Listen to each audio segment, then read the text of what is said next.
something a little bit simpler and talk about this man who wants to push a package of shingles.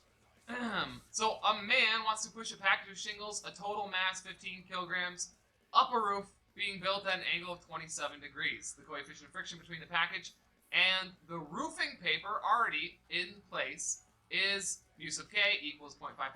How much force does the man have to exert on the package directly along the slope of the roof to cause the package to accelerate at 0.15 meters per second squared if the coefficient of friction is 0.58 and the package remains on the roof?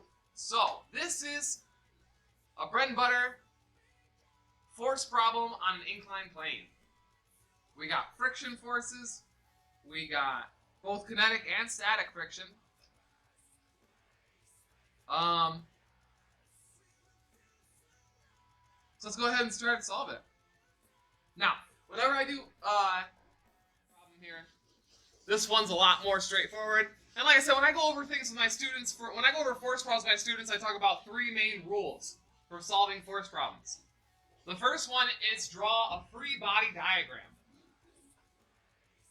The second one is to write down all of the components of the forces as a system of equations. Okay? And the last equation, or the last rule, is to solve that system of equations. So, for the first part, we have a man who has to exert force on a package in order to make it accelerate at 0.15. So let's talk about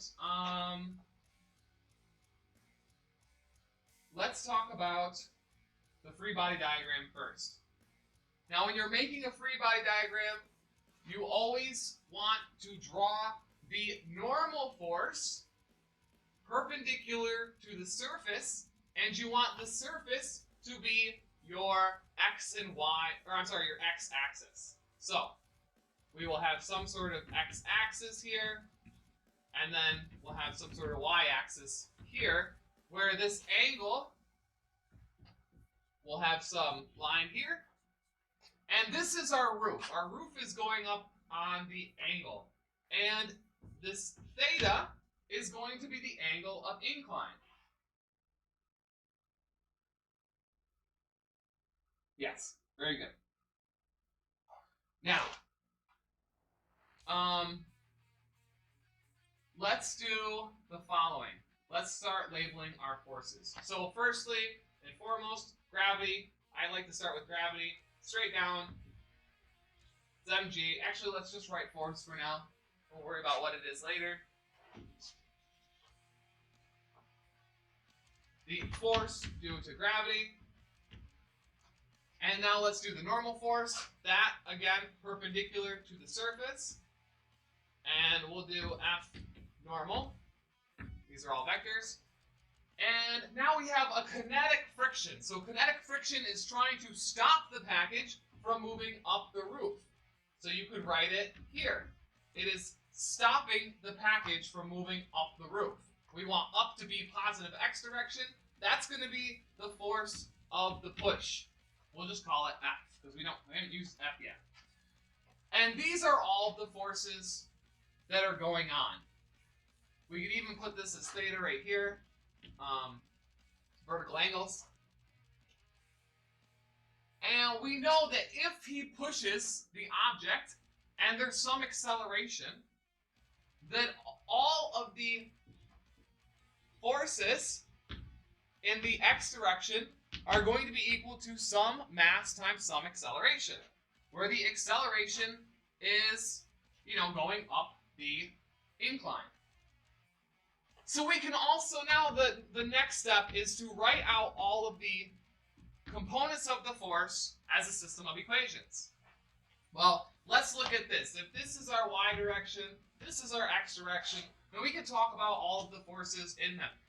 Our forces in x are going to be F is going to be in the positive x direction. The force due the kinetic friction is negative in the x direction. And then the force of gravity has an x component that has a lot to do with this theta.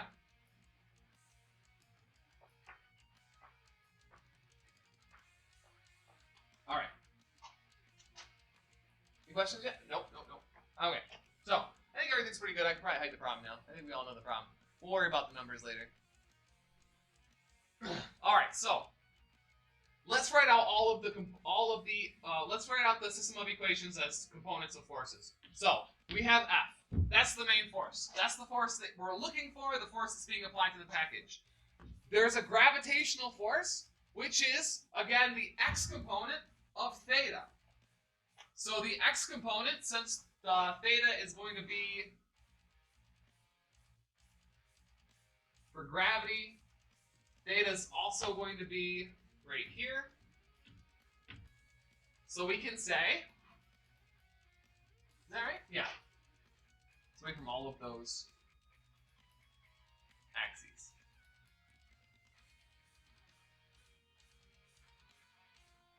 Yeah. Okay.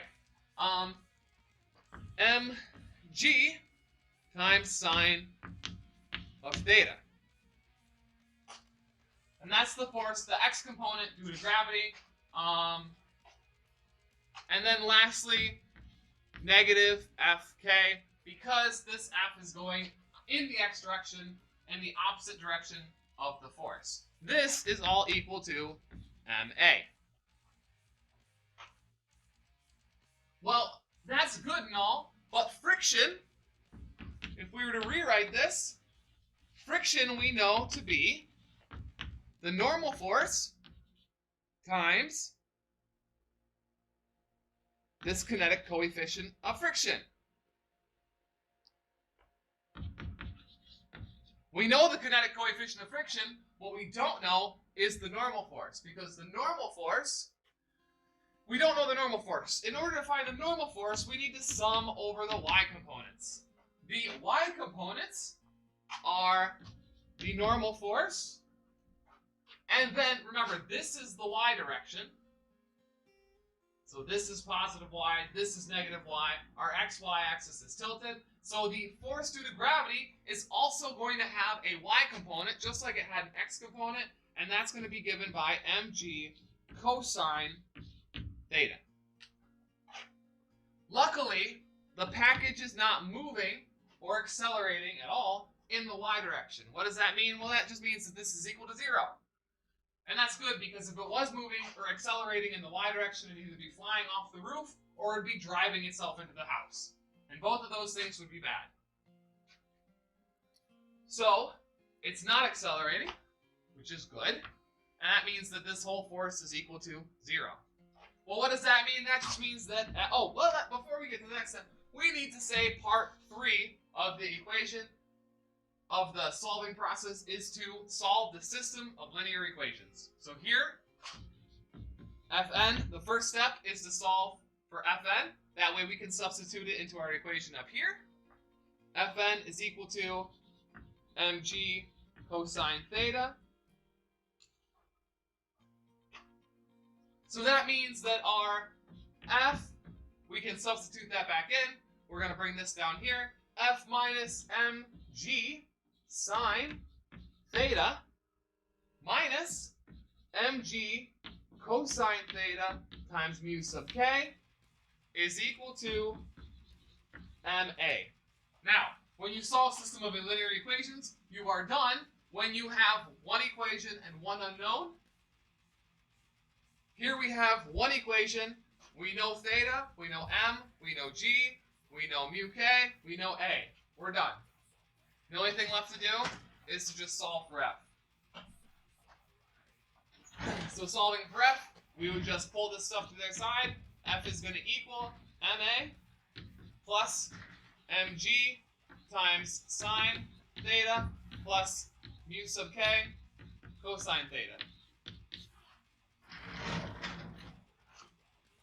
And that's it. If you want to know the force, I calculated it. It's 140 newtons.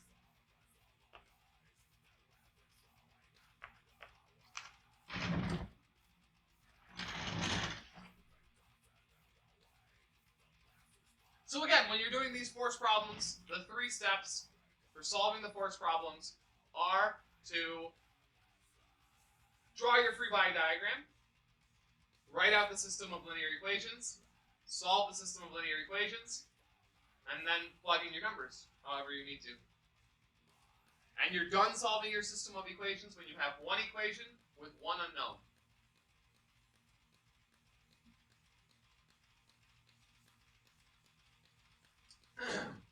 Well, let's keep going. Let's do part B. Take a look here at part B.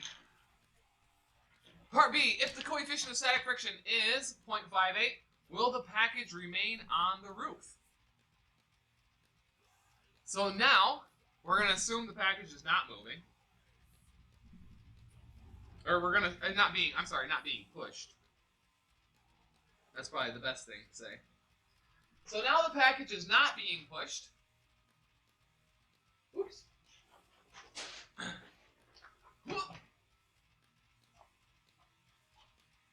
Now the package is not being pushed. Where do I want to put this? So what changes?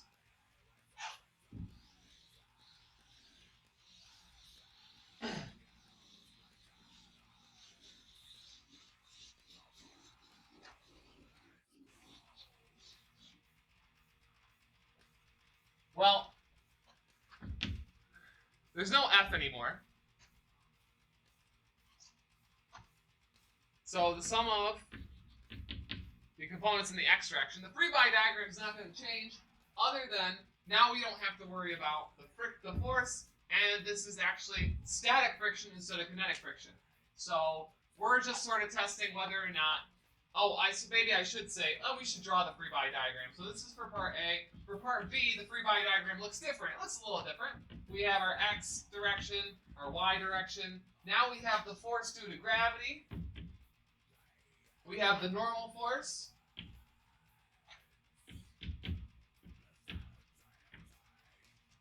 And we have one other thing. Well, what do we have in the x? We want the package to be stationary.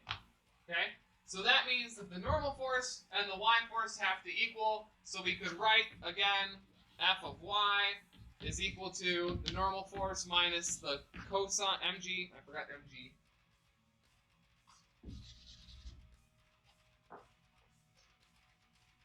mg cosine theta, and that's equal to 0. But now we have the y direction. We have a force of friction in the x direction, or I'm sorry, a force of gravity in the x direction. Static friction means that it's stationary. So if we assume there to be static friction, we would need to have our static friction going in the opposite direction of that x component due to gravity. And this is basically to say that the force, the static friction force minus the x component due to gravity has to be equal to 0. Static friction can be anything less than the maximum. So first we have to calculate the maximum. So Fs max is equal to mu sub s times the normal force. And this mu sub s that we're given in the problem is actually the maximum, or the static coefficient for maximum frictional force. So we can calculate that. I think it's 0.58, and then the normal force is just going to be, again, the normal force is equal to mg cosine theta. So this is just going to be equal to 76 newtons. Now, this is the actual frictional force that's necessary to keep it stationary. So let's find that. F of s is equal to mg sine theta. If we plug in these numbers, we get 67 newtons. So the actual force of static friction is less than the maximum, which means that the package is stationary.